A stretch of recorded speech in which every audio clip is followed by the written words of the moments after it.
All right, Jamie or Jaime, I'm not really sure. Grade this situation. Dolphins sign Golladay, okay, pick Penei Sewell, or it could be Penei Vodka, I'm not sure, at 3 and use 18 and 36 to trade up to 8 and draft Pitts. I'm not going to give up that much to draft Kyle Pitts when you have Mike Gesicki. I mean, Mike Gesicki is one of the best, I think, receiving tight ends in all of football. Sure, I mean, Kyle Pitts and Mike Gesicki, Devontae Parker, that would be great, and having Penei Sewell would be amazing too, but I mean, at picks 18, 30, I would want those picks, and I would want to continue to build around, Tua, continue to build around my offensive line, try to find another option. So if I'm Miami, no, I'm not trading up. Clifton Barker, since Aaron Jones signed with the Packers, are the Dolphins going to draft Harris or Etienne? I'll tell you what, since the deal ended up going down, and with all the reports out there right now that they do want to have a workhorse running back, I don't sign any of the other free agent backs. I'm sorry, I just say no to that. You have at least somebody who you can at least rely on in Myles Gaskin. And yes, I do go out and get Etienne, or I go out and get Najee Harris. The question is this, though.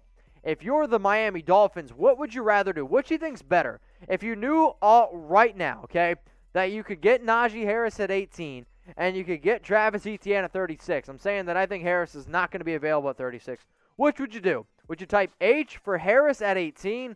Or would you go get Travis Etienne at 36? As much as I like Najee Harris, I actually probably lean a little bit more towards E for Etienne at 36 for the simple fact of they're both good running backs. The value, though, I do think is a little bit more at 36.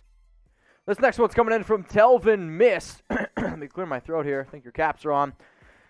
Karras signed with the Pats. The freaking Pats. Who will Miami sign now? That is confirmed, by the way. So Ted, he's the old center for the Miami Dolphins, and actually he started out with the Patriots, played 1 year with the Dolphins. Then he's headed back to New England. So in terms of other centers that Miami could go out and get, I mean, maybe like a David Andrews is a player to keep in mind, an Austin Ryder. Those are probably the top 2 centers left on the board, at least the guys that I would go out and get. Rodney Hudson's no longer available. Telvin, I've never really seen you around here before. If you're a Dolphins fan, go check out our channel, youtube.com/Dolphins News. So which NFL team has the best jerseys? Growing up as a kid, I did actually like the Broncos orange jerseys, I'll be honest with you.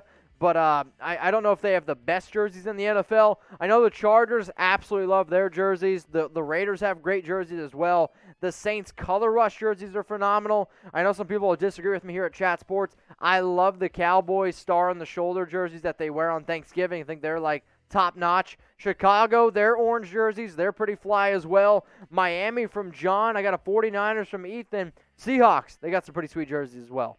First question's coming in from Lil Frog. What player in the draft this year do you think will be a bust? Ooh, this is tough. So usually Justin Fields. 3 quarterbacks work out in the first round. There are probably going to be 5 quarterbacks taken. So I think Justin Fields has the potential to bust. For a quarterback, it's all about where you go. So one of these quarterbacks, Trey Lance, Zach Wilson, Justin Fields, they're going to go to a horrific destination like what happened to Sam Darnold going to the New York Jets, and that's going to ruin their career. We see that so often with these quarterbacks. So I think Justin Fields is a good candidate. Maybe one of the offensive linemen potentially too. Sometimes they can just get plagued by injuries. Wide receivers is also wide receivers too, because everybody becomes so obsessed with the 40 time. Mitch goes Justin Fields.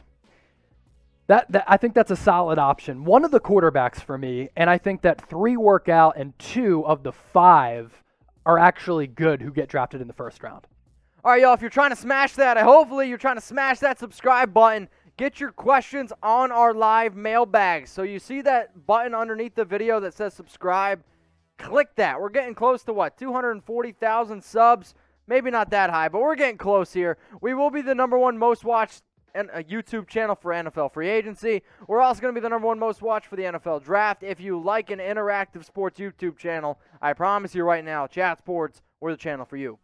Delineator, in response to your question about the Dolphins running back situation earlier, I actually love Javonte Williams to the Dolphins.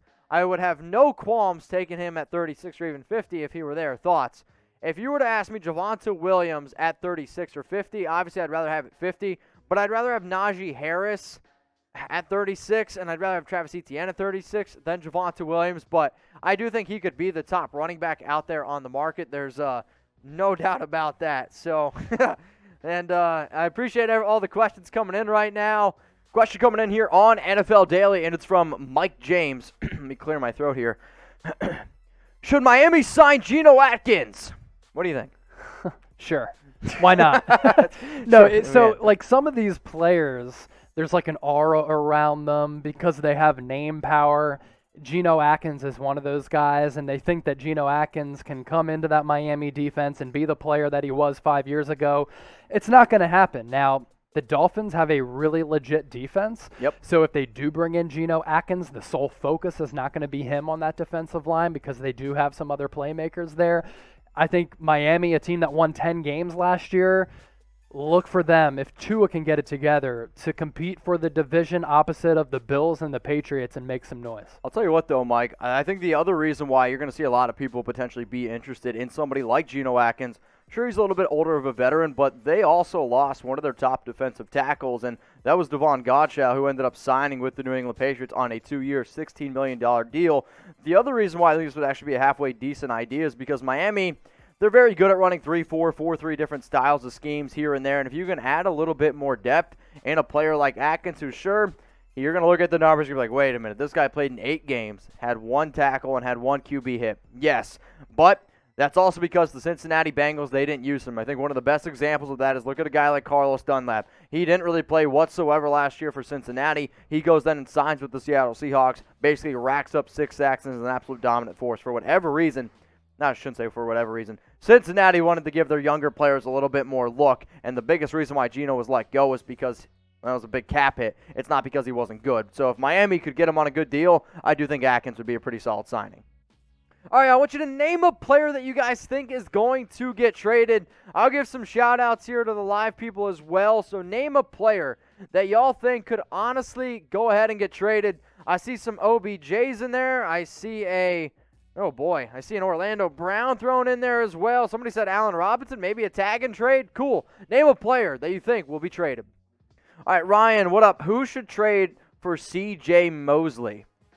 So CJ Mosley decided to opt out last year. I don't think he's going to go anywhere. He's going to remain with the New York Jets. They signed him to a giant contract. I believe they gave him like $18 million a year. He decided to opt out, so why would you go ahead and spend all that money and when you haven't even played for the New York Jets yet? So, Ryan, I don't think anyone's going to trade for him. That's my opinion. Which teams need linebackers? Maybe the Dolphins, maybe the Ravens. CJ Mosley signed a huge contract, so that's kind of the problem because there's a report that came out earlier today that the Jets are taking trade calls for CJ Mosley. If you remember, so 2 years ago, he signed a huge deal with the Jets. He got injured that first year, and then last year he opted out. But when he was with Baltimore, like he was one of the best linebackers in the league. That's a reason why he demanded so much money. Maybe he goes back to Baltimore. Yeah, man, that'd be pretty interesting.